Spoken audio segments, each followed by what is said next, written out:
ഇവിടെ ഒരുപാട് ക്രമീകരണങ്ങളും മറ്റു കാര്യങ്ങളൊക്കെ ഉണ്ടായിരുന്നു.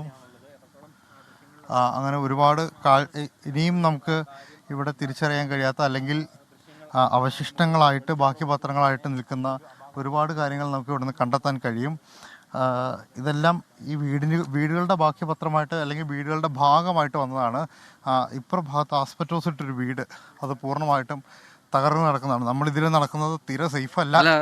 പറയാൻ വരുന്നത് അത് ശ്രദ്ധിച്ച് മാത്രം റിപ്പോർട്ട് ചെയ്യുക. ലാൽ, വേണ്ട അത്തരം റിസ്കിലേക്ക് പോകേണ്ടതാണ്. കാരണം ഒന്നാം രാത്രി സമയമാണ്, നമുക്കറിയില്ല ആ മേഖലയെക്കുറിച്ച് കൃത്യമായി നമുക്കറിയില്ല. അത് മണ്ണ് വീണ് കിടക്കുന്ന ഒരു മേഖലയാണ്, അതിനകത്തൊക്കെ വീടുകളൊക്കെ ഉണ്ട്. അതുകൊണ്ട് വളരെ സേഫായിട്ടൊന്ന് മാത്രം നമ്മൾ റിപ്പോർട്ട് ചെയ്യുക എന്നുള്ളതാണ്. കൂടുതൽ അപകടങ്ങൾ വരുത്താതിരിക്കുക. എന്തായാലും പകൽ സമയത്ത് കുറച്ചുകൂടി വ്യക്തമായി ആ മേഖലയെക്കുറിച്ച് നമുക്ക് അറിയാൻ കഴിയും. എന്തായാലും ഇപ്പോൾ ഒരു കാര്യം വ്യക്തമാണ്, ലാൽ അവിടെ ആ അപകട സ്ഥലത്ത് നിന്നാണ് റിപ്പോർട്ട് ചെയ്യുന്നത്. അപ്പോൾ ഇതിന് മുകളിൽ ഏതാണ്ടൊരു 40 അടി മുകളിൽ അല്ലെങ്കിൽ ഒരു കുറച്ചധികം മുകളിലായിട്ടാണ് ഈ ദേശീയപാത കടന്നു പോകുന്നത്. അതിനും മുകളിൽ ആ ദേശീയപാത, പുതിയ നിർമ്മാണം നടക്കുന്ന ദേശീയപാതയ്ക്ക് മുകളിലായി ഒരു 40 അടി മുകളിലായിട്ടാണ് ഈ വലിയ കുന്നുണ്ടായത്. മൺതിട്ട അല്ലെങ്കിൽ 40 അടിയോളമുള്ള വലിയൊരു കുന്നുണ്ടായത്. അത് അവിടെ നിന്നും പൊട്ടി താഴേക്ക് വീഴുക എന്ന് പറഞ്ഞാൽ അതിൻ്റെ ഫോഴ്സ് അത്രമാത്രം ഉണ്ടാകും എന്ന കാര്യം ഉറപ്പാണ്. അത്രമാത്രം വലിയ ശക്തമായ മണ്ണിടിച്ചിലാണ് ഉണ്ടായത്. അതാണ് ഇത്തരത്തിൽ ഈ കോൺക്രീറ്റ് വീടുകൾ പോലും തരിപ്പണമാവുന്ന വിധത്തിലേക്ക് മണ്ണിടിയണമെങ്കിൽ അത്രയും ഉയരത്തിൽ നിന്ന് വീഴണം. അത് ഇപ്പോൾ ഏതാണ്ട് വ്യക്തമാവുന്നുണ്ട്. ലാൽ, കൂടുതൽ വിവരങ്ങൾ.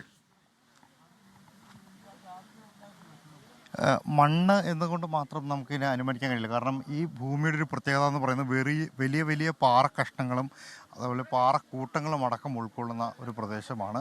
അവിടെ മണ്ണിടിഞ്ഞ് വീഴുന്ന സമയത്തുണ്ടാക്കാൻ പോകുന്ന പ്രധാനപ്പെട്ട പ്രശ്നം എന്ന് പറയുന്നത് ആ കൂട്ടത്തിൽ വരുന്നത് വലിയ പാറക്കൂട്ടങ്ങളാണ്. മാത്രമല്ല ആ മണ്ണിനിടയിൽ പലയിടങ്ങളിലും ജലശേഖരം കൂടി ഉണ്ടാകും. അപ്പോൾ അത് ആ വെള്ളത്തിൻ്റെ തള്ളിച്ചു കൂടി ആകുന്നതോടുകൂടി ഇതിൻ്റെ ഒഴുക്കിന് വേഗത കൂടും, അതിന് ശക്തി കൂടും.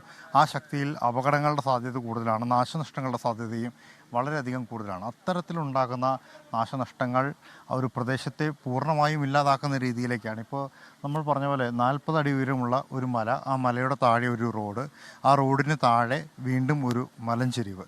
ആ മല അവിടെ നിന്ന് പൂർണ്ണമായിട്ടും വന്ന് റോഡിനെ കവഞ്ഞ് താഴ്വാരത്തുള്ള വീടുകളെയും തുരത്തി താഴേക്ക് പതിക്കുന്ന അവസ്ഥയാണ് ഇവിടെ ഉണ്ടായിട്ടുള്ളത്. അപ്പോൾ അതിൻ്റെ ഒരു തീവ്രത എത്രത്തോളമാണ് എന്നുള്ളത് ഊഹിക്കാൻ കഴിയുമായിരിക്കുമല്ലോ. അതൊരു വീടിനെ പൂർണ്ണമായിട്ടും, അതായത് ഈ മലഞ്ചെരുവിൽ ഏറ്റവും ആദ്യം കാണുന്ന വീടുകളിലൊന്നാണ് ബിജുവിൻ്റെ വീട്. ആ വീടിനെ പൂർണ്ണമായിട്ടും ഇല്ലാണ്ടാക്കി. പക്ഷേ ആ വീടിൻ്റെ സൈഡിലൂടെയാണ് ഈ മണ്ണ് പോയത്. പക്ഷേ ആ സൈഡിലുണ്ടായിരുന്ന 8-9 വീടുകൾ അവിടെ ഇല്ലാതാകുന്ന രീതിയിലേക്ക് മാറിയിട്ടുണ്ട്. മാത്രമല്ല ആ സൈഡിലുണ്ടായിരുന്ന ഭാഗികമായി തകർന്ന വീടുകളുണ്ട്. ഇവർക്ക് ജീവൻ തിരിച്ചു കിട്ടി എന്ന് പറയുമ്പോഴും ഇവർക്ക് നഷ്ടപ്പെട്ടത് വേറെ പലതുമുണ്ട്. അവരുടെ സ്വത്തുവകകൾ എന്നതിന് ഉപരി അവർ നാളെ എവിടെ അഭയം പ്രാപിക്കും?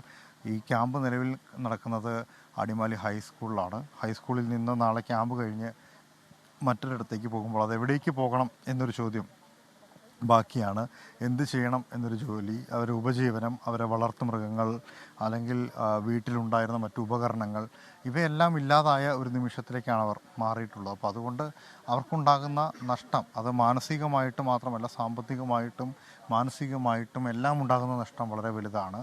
അത് അങ്ങനെ ഒറ്റ വാക്കിൽ മന്ത്രി പറഞ്ഞ പോലെ ഒറ്റയടിക്ക് നികത്താൻ കഴിയുന്നതല്ല. ഇത് കഴിഞ്ഞ് നമുക്ക് ആലോചിക്കാവുന്നതാണ്, ചെയ്യാവുന്നതാണ്, പരിഹരിക്കാവുന്നതാണ് എന്നെല്ലാം പറഞ്ഞാൽ അങ്ങനെ ഒറ്റയടിക്ക് പരിഹരിക്കാവുന്ന പ്രശ്നങ്ങളല്ല ഒരു വീട്ടിൽ, ഒരു നാട്ടിലുണ്ടായിട്ടുള്ളത്. ഇതൊരു നാടിൻ്റേതായ പൊതുവായ പ്രശ്നമാണ്.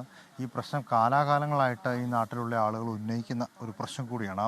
ലോകത്തെവിടെയായാലും ഏത് സമയത്തും 24 വാർത്തകളും ഓഗ്മെന്റഡ് റിയാലിറ്റി പാക്കേജുകളും എക്സ്പ്ലെയിനറുകളും വിശദമായി കാണാൻ ഞങ്ങളുടെ യൂട്യൂബ് ചാനൽ നിങ്ങൾക്ക് സബ്സ്ക്രൈബ് ചെയ്യാം.